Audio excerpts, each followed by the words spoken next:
ကဲအားလုံးပဲမင်္ဂလာပါရှင်တို့ကျွန်တော်ဖြစ်ပါလားကဲအခုကျွန်တော်လူချင်းမျိုးဆက်ပေးတော့မလက်ဆက်6ရအနောက်မှာတွေ့တဲ့ကားလေးဖြစ်ပါတယ်မော်ဒယ်က2020ဖြစ်ပါမယ်เนาะကဲဈေးပပနဲ့ရမယ်အခုဆိုရင်ကျွန်တော်မှာဆိုရင်ဒီတစ်စီးပဲကျန်တော့မယ်နှစ်စီးမရှိတော့ဒီပစ္စည်းကုန်တော့ထက်မရှိတော့ဘာလိုက်ပြဖြစ်ပါလားကဲကျွန်တော်တို့တစ်လက်ရှိုးလိုက်ရအောင်ဘယ်လောက်ထိလမ်းလဲဆိုလိုက်ပြဖြစ်ပါတယ်เนาะ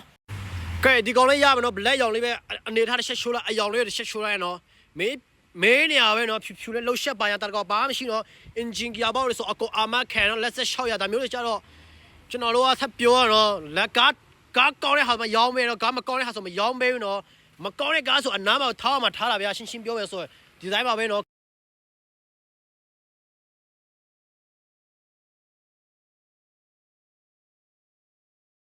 ကဲဒီကောင်လေးရမယ်ဒီကောင်လေးဆိုရင်ဈေးပပလေးရမယ်မင်းပေါ်ကားရှိလို့ရဖြစ်ပါတယ်ကဲဒါလေးတော့ပေါအောင်တော့ဒါမပေါအောင်